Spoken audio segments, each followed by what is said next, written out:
but I don't need an interface like this. I would rather have it split up. I would rather have some buttons. I would rather have a cool center console with some gauges that tell me information.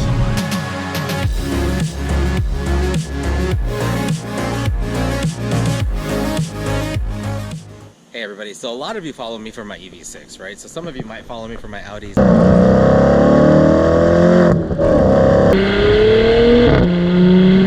But a very small percentage of you.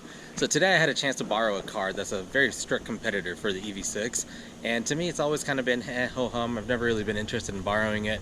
This is a 2022 Model 3 long range. Few and far between, right? You can see these everywhere. They're basically every other person in Texas or California owns one. I'm actually headed back to return this to the owner, and I just wanted to kind of give you guys my thoughts on the Tesla Model 3. I see them everywhere, don't really get the hype. I get the infrastructure, but I don't really get the car itself. So we're gonna just do a quick POV drive. I'm gonna talk a little bit about some of the things that I've learned, some of the things I like, some things I don't like. Very quick video, but just in case you're interested from an EV6 owner's perspective on what this Tesla Model 3 has to offer and why everybody flocks to it all the time. Let's go. Okay, since I don't actually own this Tesla, I don't have my phone or anything that will connect to it, so I have this little card that he gave me. It'll actually unlock the door. Open it here, and you get in. And once I'm in, I already tapped in passcode. It asks for a passcode. You have to put the key here and press the brake, and it lets me start moving. So now what I'm going to do is turn the air on. Everything, literally everything is right here. Turn that down for a sec so you can hear me. Now I know Models 3s and S's and everything have been out for a very long time, so this is obviously second nature to a massive part of the population. But coming from an EV6, all the screen control is pretty mind-blowing. Everything is done right here. We're gonna go ahead and start driving. It's a little weird to me that everything is digital, but you know, like I said, Teslas have been around for a while now, so this might be second nature to a lot of people. To me, this is still a very, very new thing. And to have nothing here, and this has been my gripe from the beginning with Teslas, there's just nothing. There's nothing to look at. Now, my friend did do the custom white interior, which I actually really like these. The number one thing I always hear about Teslas is how poorly they're put together. This honestly looks fine. I mean, you can definitely tell it's plastics, but you know what? My GTI wasn't any better. My S4 is slightly better, but not much. But I will say the seats are super comfortable. I actually really, really like the bolstering. I love how soft the leather is, and it just feels really, really good. My daughter sat in the back and she said it feels like a bucket, so they are very bucket-like seats, and she really likes the amount of room you have back there. So it's surprisingly large for a small sedan. One thing that's comically small is this rear view mirror. When I got in, I was like, is this like a toy rear view mirror? It is tiny. It is the narrowest, and it does its job, right? Like I can see the rear window, but this is literally the smallest rear view mirror I've ever seen in my life. Other than that, little things. I mean, this feels like an iPad case, like the Apple iPad case. That's exactly what this feels like. It's got like the soft opening lights, so it's pretty nice stuff. Let's see what that does. Yeah, so it's like a kind of like dims off and then dims on. It's a really nice feature. I hate this. This is my number one gripe with Teslas, is the fact that you just don't have a cover. I don't know how people deal with this. And yes, I've heard millions of times of people saying, oh, it's fine, the sun, it prevents a lot of heat. I'm sorry, it doesn't. And also, I don't like having the sun out all the time. I didn't experience this until I rented ride shared a Revel, I believe it was, in New York City, and we were in the Model Y, and I was like, how is there no shade to this? Pretty mind-blowing, but also pretty aesthetically pleasing. Let's go ahead and start driving. I will also say the camera technology on this is significantly better than the EV6. And I don't mean necessarily just the placement, but I also mean the resolution. And it is a lot nicer than the one on the EV6. And I do love the amount of cameras it has. It's got a wider angle, what it seems like. Just an overall better experience than what I experienced in the EV6. Okay, so driving a little bit now. This is the long range model, so it's probably, I think, the lowest powered model. I think this is also two-wheel drive. I don't know if it's front or rear wheel drive. I just don't know enough about Teslas. But anyway, this thing is fairly quick. Off the line, it is not very quick. but it feels like it has like VTEC, where all of a sudden, when you're already in the power band, which I know these don't really have a power band, but when you're already in the power band and you floor it, it actually takes off. And honestly, it doesn't feel much slower than my EV6 all-wheel drive. Even though on paper, I know this is significantly slower. Now, off the line, I definitely think my EV6 has significantly more power.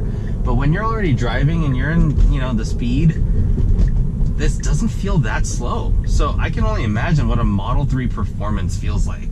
And it handles well. The suspension is extremely good. I haven't heard enough about suspension on Tesla Model 3s. Not many complaints, not many praises, but to me, it's a very composed ride. And the weight distribution feels good. It doesn't feel front heavy, it doesn't feel rear heavy. It's just a well-balanced car. Like, I could see why people buy this as a daily driver. A couple of things that I've noticed: the brake pedal. And of course, I don't know the technicalities behind Teslas, but if I push the brake pedal really hard, I guess it turns on something. Like, I don't know what it does, but it does have regen on. I haven't messed with any of those settings. Regen feels like maybe a level 3 on the EV6. I don't know if it's like a default level, but yeah, so here, I'm pushing it. It actually, it goes, it moves. Road noise is okay.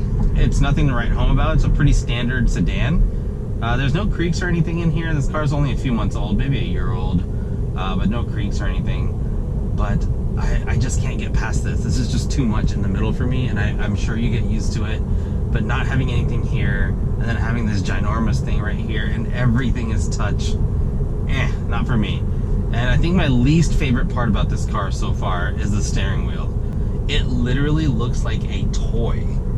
I'm not saying that the quality is bad. Now, it is a little poor, like these plastics are a little cheap, but just aesthetically, it's one of the most unpleasing things I've ever seen. It looks like a weird robot face. I get the minimalism, but whatever, not for me.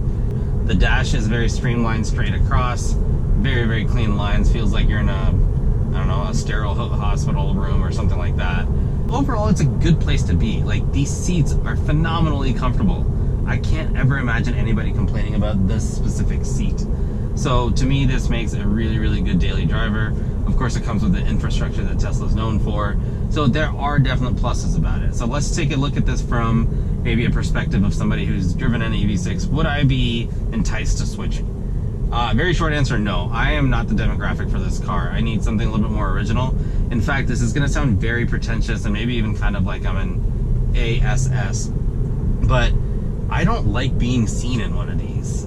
It's not that I think they're a bad car. I'm so, like, hear me out on this. I'm so used to having fairly unique cars. I mean, I've had a Buick wagon, a Stinger, I have a couple S4s, an older S4, I have an EV6, I've had a supercharged Miata. Like, I have fairly unique standout cars, and I don't know what it is about me, but to me the car is kind of my identity, and the Model 3 just does not meet that need for me.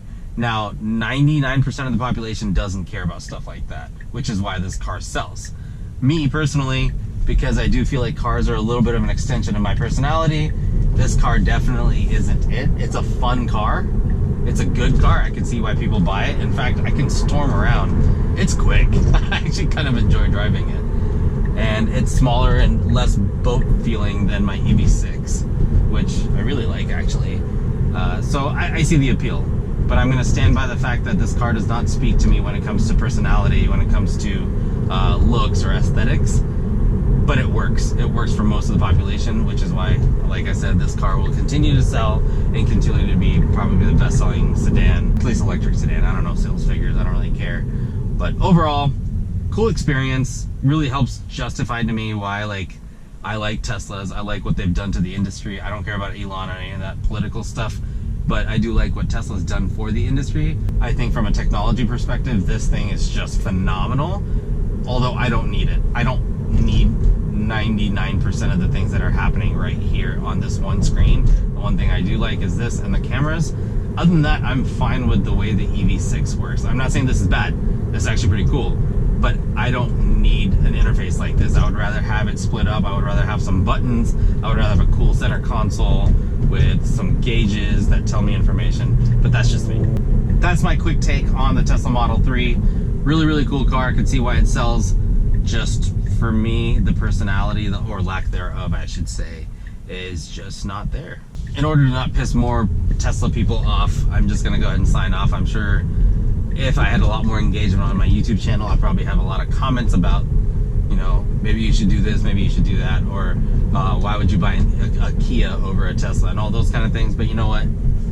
I know enough about cars, at least cars that I like, to not worry about that kind of stuff. So, signing off. Thanks again for watching. I know this was kind of a, I wouldn't say a review, it was more of a rant versus like maybe a comparison, a quick comparison. But hopefully some of you agree. If you've driven this, maybe you'll agree with me. If you do, leave a comment down below. Subscribe, like, talk crap, whatever you want to do in the comment section. But yeah, let's connect on the next video. Thanks, everybody. Bye.